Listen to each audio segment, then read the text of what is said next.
यह कहानी केवल मनोरंजन के उद्देश्य से लिखी गई है। यह पूरी तरह काल्पनिक है। इसका किसी भी व्यक्ति, स्थान, घटना या वास्तविकता से कोई संबंध नहीं है। शहर की भाग दौड़ भरी जिंदगी से दूर एक ऐसा इलाका था जहां वक्त जैसे ठहर गया था। वहां की गलियां तंग थीं और बरगद के पुराने पेड़ धूप को जमीन तक पहुंचने से रोक देते थे। इसी इलाके के सबसे आखिरी छोर पर खड़ी थी नीलगिरी विला। यह कोई साधारण हवेली नहीं थी, बल्कि ईंट और पत्थरों का एक ऐसा ढांचा जो दशकों से इंसानी सांसों के लिए तरस रहा था।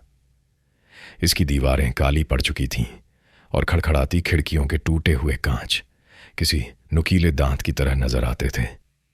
लोग कहते थे कि इस हवेली की बुनियाद में ही कोई गहरा दुख छिपा है, लेकिन असली खौफ तब शुरू हुआ जब वहां रहने आई माया और उसकी दो बेटियां सानिया और रिया।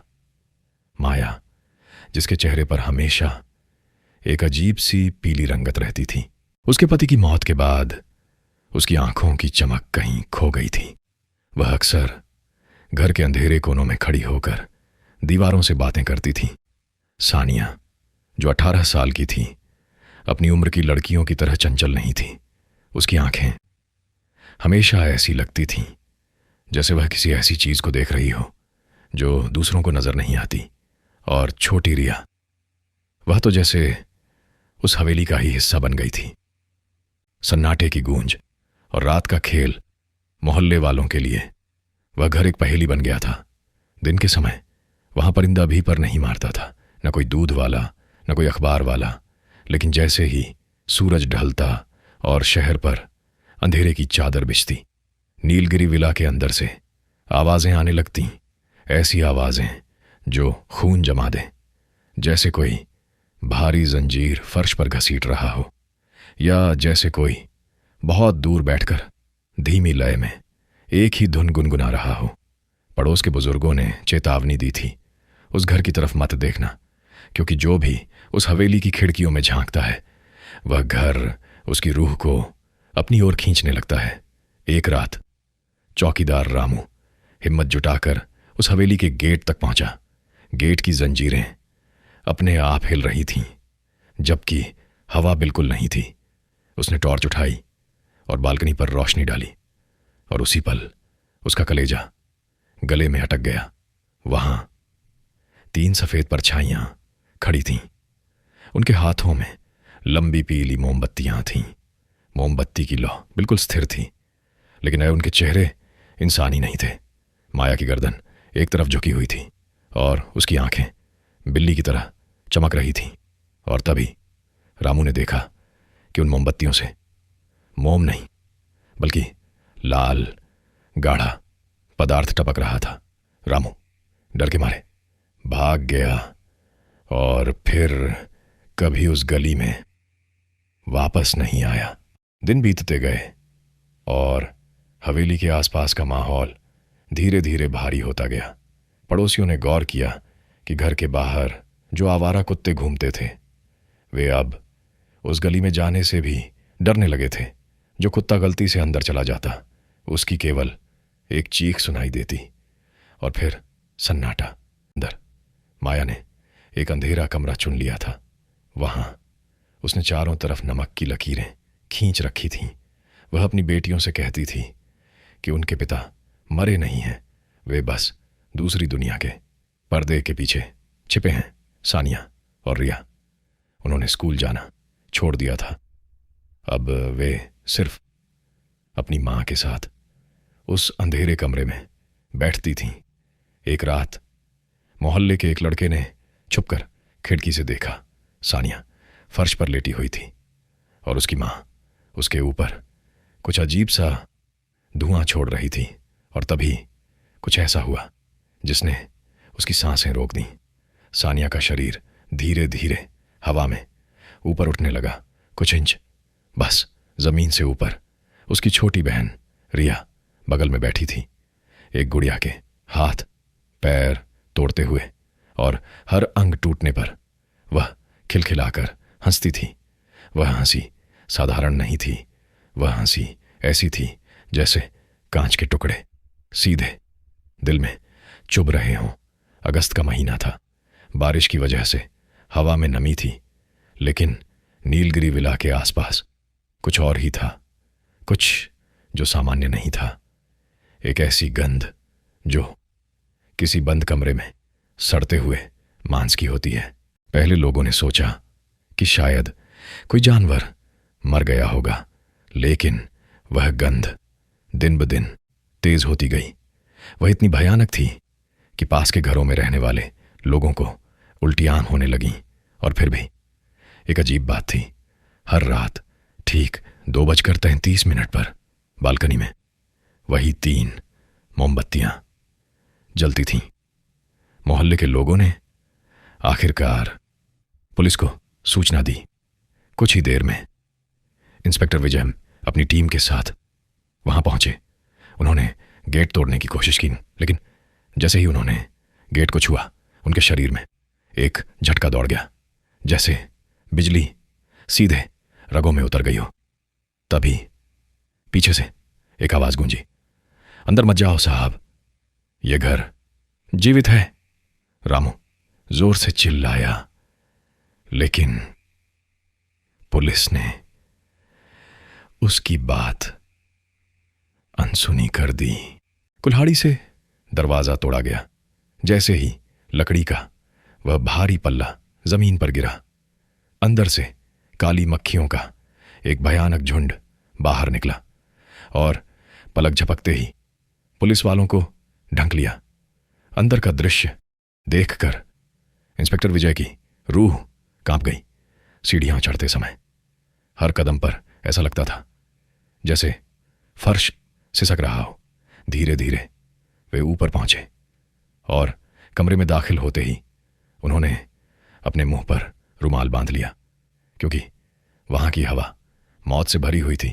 बिस्तर पर 3 लाशें पड़ी थीं, माया, सानिया और रिया। उनकी खाल काली पड़ चुकी थी और शरीर के कई हिस्सों को कीड़ों ने खा लिया था। लेकिन सबसे खौफनाक बात कुछ और थी। उनके चेहरों पर अब भी वही मुस्कान जमी हुई थी, वही मुस्कान जो रामू ने बालकनी में देखी थी।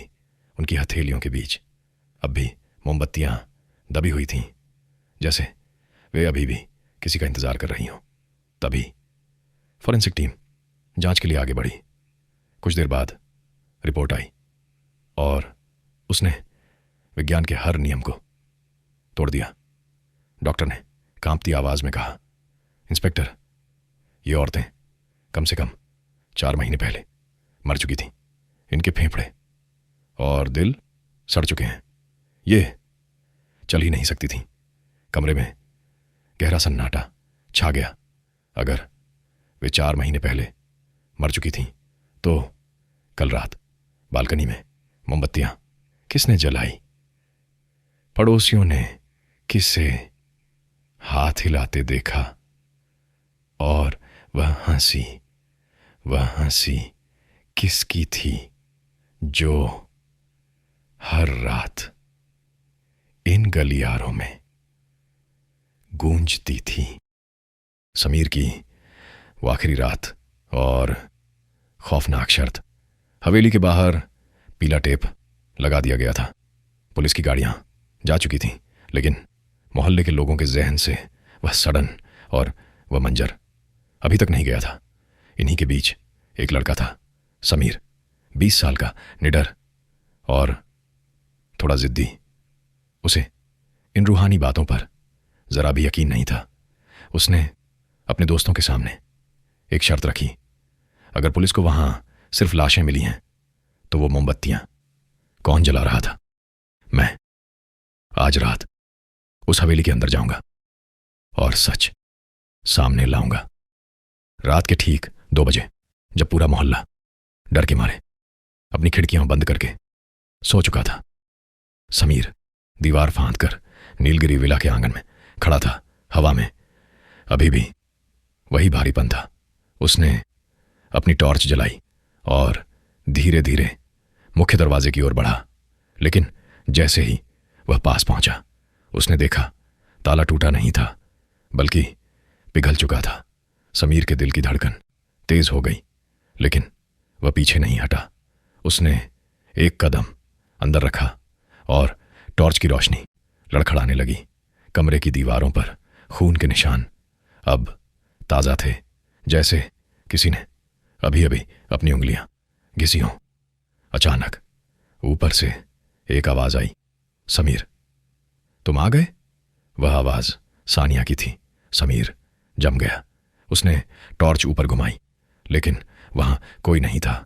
फिर भी सीढ़ियों पर छोटे छोटे गीले पैरों के निशान बन रहे थे, जैसे कोई अदृश्य शक्ति धीरे धीरे नीचे उतर रही हो। समीर भागने ही वाला था कि तभी बेडरूम का दरवाजा अपने आप खुल गया। अंदर जो उसने देखा, उसने उसकी चीख उसके गले में ही कैद कर दी। बिस्तर पर 3 औरतें बैठी थीं, माया, सानिया और रिया। लेकिन वे लाशें नहीं थीं, या शायद कुछ और थीं। वे सजी धजी थीं, जैसे किसी शादी में जा रही हों। उनके चेहरे पर मांस नहीं था, सिर्फ पीली पड़ी हुई खाल। लेकिन उनकी आंखें जिंदा थीं और उनमें नर्क की आग जल रही थी। माया ने धीरे से अपना हाथ उठाया और समीर की ओर इशारा किया। उसकी आवाज धीमी और डरावनी थी। हमें एक चौथे सदस्य की तलाश थी। समीर, क्या तुम हमारे साथ मोमबत्ती पकड़ोगे? समीर वहां से कैसे बाहर निकला उसे याद नहीं। अगली सुबह वह हवेली के गेट के बाहर बेहोश मिला। उसके बाल, जो एक रात पहले तक काले थे, अब पूरी तरह सफेद हो चुके थे। उसकी आंखों से लगातार खून के आंसू गिर रहे थे। कुछ दिनों तक समीर को पागल खाने में बंद रखा गया। वह किसी से बात नहीं करता था, बस एक कोने में बैठकर अपनी उंगलियों से हवा में मोमबत्ती पकड़ने का नाटक करता रहता था। डॉक्टर कहते हैं कि उसने उस रात कुछ ऐसा देखा जिसे एक इंसानी दिमाग बर्दाश्त नहीं कर सकता। और फिर कुछ दिनों बाद समीर मर गया। लेकिन कहानी यहीं खत्म नहीं होती। नीलगिरी विला का अंतिम रहस्य और वह खौफनाक वसीयत। समीर की हालत देखकर शहर के प्रशासन ने फैसला किया कि इस हवेली को हमेशा के लिए बंद कर दिया जाए। लेकिन जिस दिन मजदूर काम करने पहुंचे, उस दिन कुछ ऐसा हुआ जिसने विज्ञान की नींव हिला दी। मुख्य दरवाजे के पीछे से एक पुरानी डायरी मिली, माया की डायरी।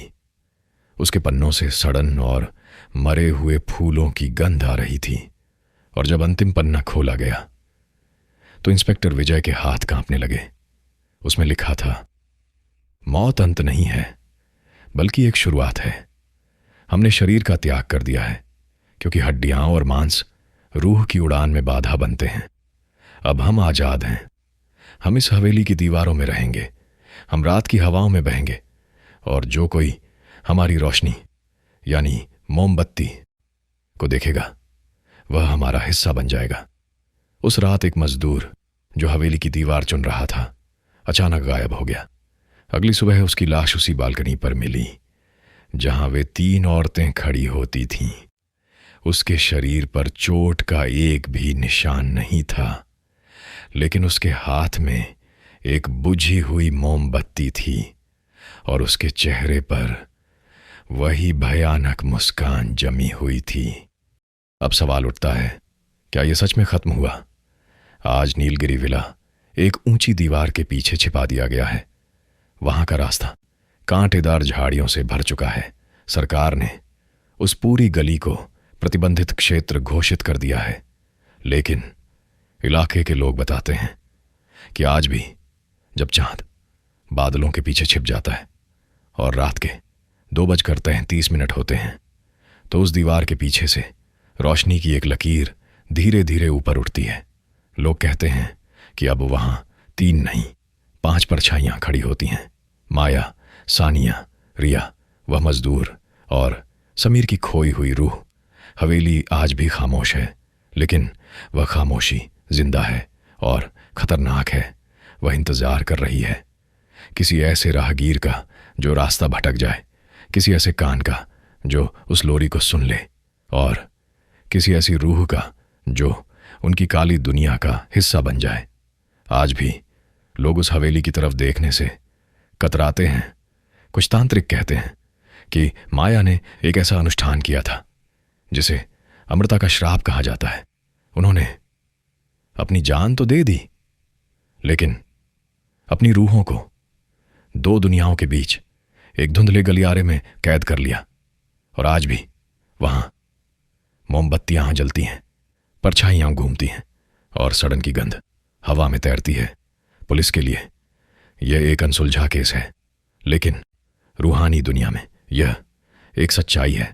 अगर कभी तुम उस रास्ते से गुजरना और बालकनी में एक जलती हुई मोमबत्ती देखना तो रुकना मत, क्योंकि वह रोशनी तुम्हें बुला रही है, तुम्हें अपने पास खींचने के लिए।